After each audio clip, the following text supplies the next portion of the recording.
It's probably a combination of living in one of the most expensive cities in the world, which means every time I step outside, there's a temptation to spend money. Also combined with the ever so convenient lifestyle of the New York City hustle as an artist. And then of course there's living on my own, which means all the bills fall to me. And if I do not pay those bills, I will not have a roof over my head. All of that combined has made me hyper aware of my expenses, almost to an obsessive point. But I think after this video, you might say I'm already at the obsessive point, but I'm gonna help you. Finally taking control and being aware of my finances, my own spending habits has been immensely helpful for staying on my own budget. In this video, I'm going to be sharing 3 ways I track every single expense. I also track my income, and if you want a video on that, which is going to be really helpful around tax time, around applying for housing lotteries, around any sort of awareness of your income, I can do with part 2. But yes, I said 3 different individual ways to track your everyday expenses daily, weekly, monthly, so that you know exactly where your money is going. Now, I personally do all 3 of these steps, and I've been doing this for the last 3 years. So yes, maybe it is on the obsessive point, but for me, I was at a point in my life where I really needed to know where my expenses were going. Like, we had to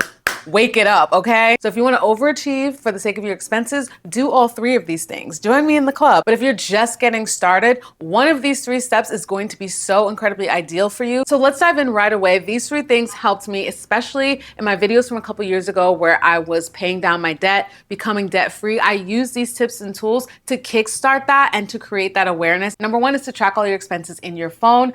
I use the Google Calendar because it's easy to go day by day by day because you already have the calendar up. This is what my Google Calendar looks like each month. It is heavily color coded. And what you're going to do first, you're going to create an event that's going to be repetitive for every single day. And so that's what I did right here. I have an expense that pops up every single day, literally to the end of time. And it's pretty straightforward. You write down every expense you have. So on this day, I was eating good. I ordered some Grubhub. I went to Gregory's. I probably got like a latte or something and a sandwich. And then I also took the subway. So I write all of those expenses down. Then at the end of the night, when I'm done spending money and I am home, I add up all those expenses and I put the amount at the top. I like to put the amount so that when I'm going back and transferring this information, I don't have to go in and tally all at the same time. I could just look and see how much I spent that day. So every day I'm aware and it's visible to me that I spent $37.52. And that's actually a pretty good day. And there are some big days. This is a huge day. I spent $1,035.65.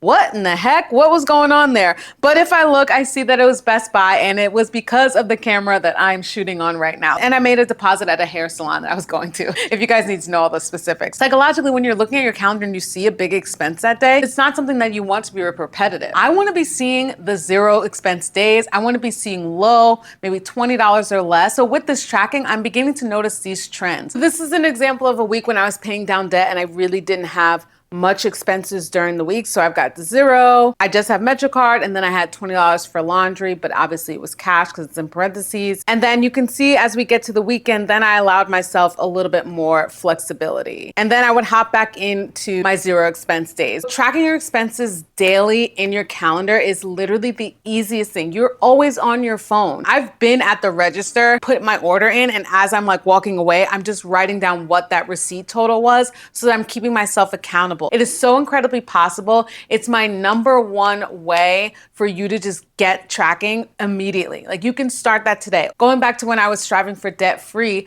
I had to make drastic changes, and it needed to be visible to myself that Monday through Friday, I was not spending any money on food, drinks, shopping, whatever, as much as I could hold out on, because it was really important to me to have that extra money set aside. You can easily be spending an additional $40 to $50 a week by just grabbing a latte every single morning. It's actually terrible. Like, you can't do that. We can't do that. So to recap, in case you're already overwhelmed, you can easily track your expenses every single day by using your calendar that's on your phone. I prefer to use Google Calendar. I simply create an event for every single day and I call it expenses. I set it for 10 to 11 o'clock at night for only the reason of just like, I like to see it at the end of the day. And I write down every single item that I spend money on, not including bills. Bills is completely separate. When you're saving an event like that, you just want to make sure that you only save it for that specific day and not for that plus all the following events, because then it's going to only save that single day over and over and over again. We've made it to number 2. Number 2 is going old school, and it's going to be to track all your expenses and tally them up in a plan planner. This is my 2026 planner. I've been doing planners for the last couple years. I'd have the monthly layout, the weekly pages, and then at the end of the month,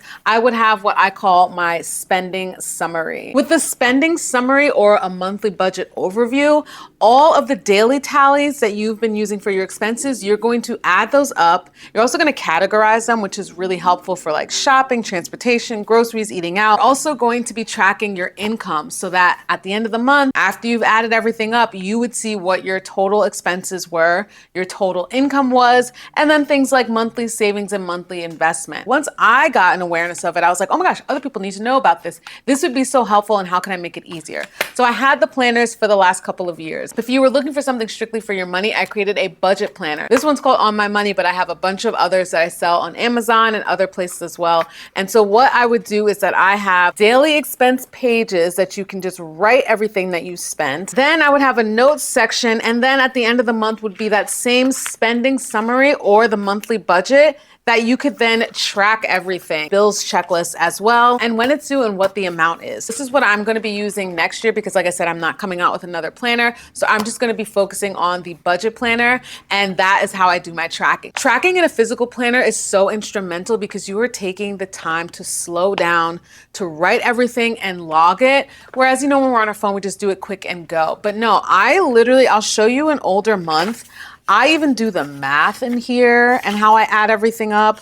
Let's see, what am I comfortable sharing? I mean, it's all chicken scratch in the end, but I will just do a zoom in so you could see. I take the extra spot for notes and I literally write down every single monetary amount, and then I'm gonna go ahead and tally it, and then I would put it in the chart. Again, for self-reflection and for self-control, it is very helpful to see, oh, in this week, I spent this much money on dining. Maybe I don't need to do that all the time. This tracking even prompted me to give up ordering food online, ordering takeout, all of that, unless I was going in person, just so that I could get a handle on that, because those fees add up. It's like $30 to $40 for just one singular meal. There are food options and there's ways to spend your money at every turn. So it's creating those boundaries for yourself so that you pretty much just don't go broke. So I can't stress enough that the past couple of years, taking the time to write down all my expenses in addition to my income, my bills, just being able to look at a monthly summary, that will shock you into making change and quickly. For those of us on the hustle life, those of us that work in the arts where money is fluctuating, this is why I created things like this, and this is why I'm sharing this video. This is an extra layer, but for the recap, it's just that I would have my daily expenses on my calendar and my phone. Then I would take those daily expenses and write them down week by week in my planner, and then I would tally that up, and that's how we would get to the end of the month expenses. What you could do if you wanted to bypass the phone, sure. Then you would write everything down in your planner, all those expenses every single day. It's all in the same spot. You would tally it up. Then you'd have everything all in one spot for monthly and weekly. There is another alternative. And if you are not going to be writing things out because you're like, hey, it's 2026, let's get with it. Let's get back on the electronics.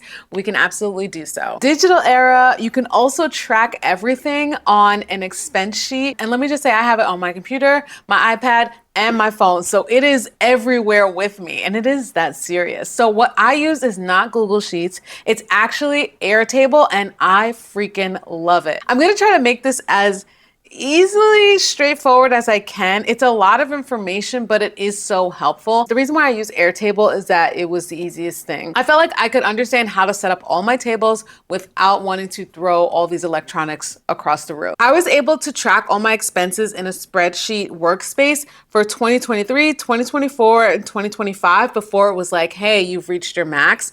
And that made me really worried because I don't want to pay for anything. But the best part was that all I had to do was just create another workspace. And that's why you don't see 2026 on here. Without overwhelming myself and overwhelming you with information, I'm going to strictly be talking about the expenses, my tax, content payment, because as you can see right now, I do social media. And then I also started recently a yearly expenses, which made me super excited because hello, if I'm already tracking daily, weekly, and monthly, You could just add that all up, the computer can, and that's gonna end up being your yearly expenses. So every month I have what my final tally is so that I can see what damage I've done. Yes, I do have everything blocked out because we're not that close. Just wanted to show a similar example, which would be how I track my bills so that you could see how one would categorize all of these different options. The thing that I love about Airtable is that it is super user-friendly and very straightforward. So when I was looking to create this table, I just went with the basics. Okay, like the month the bill is, the amount, all of that. You're gonna be customizing a field. So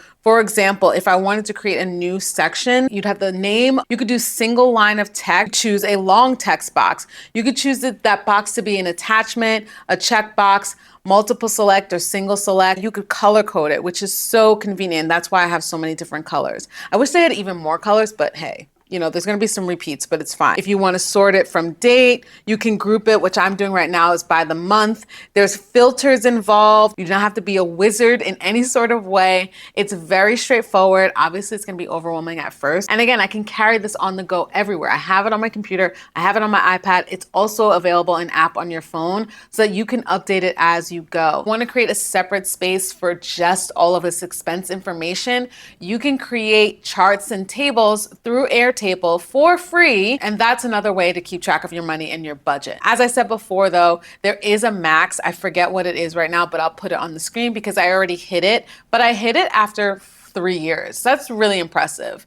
But the good thing is that I was still able to create a whole nother table. I just imported that table and created a new one that I'll be having for the years to come. And yes, you can pay for some sort of subscription that they have, but in the effort of saving money, what I always like to do is try to find some sort of free, non-costing way to enhance your life. And that is what Airtable has done for me. In the event that you have to go back and check that information, whether it's for tax reasons or whatever, it's all right there. It has helped me immensely. Specifically, I'll use an example when I went to get my taxes done this year. There was money that they said they couldn't figure out where it was coming from. And I was like, well, wait a second, that amount will be on my table in this section. And I was able to say, hey, it was from this specifically. So incredibly helpful. Doing things like this allowed me to reach goals, which, like I said, 3 or 4 years ago when I was paying off my debt, I was able to achieve that by being so hyper aware and conscious of what I was spending my money on. And I did not have that awareness before. I hope that this was all helpful. I hope that it didn't overwhelm you too much. The great thing about all of this is that you can start whenever. You're going to be so much better off than what you were before. Trust me. Let's have a conversation down below. What is the biggest struggle that you have with tracking your expenses? What is preventing you from it? I promise that this is a super beneficial way to get all your expenses in order. So you've got 3 individual options, or you can be like me and do all 3. Thank y'all as always for watching, and I will see you in the next one.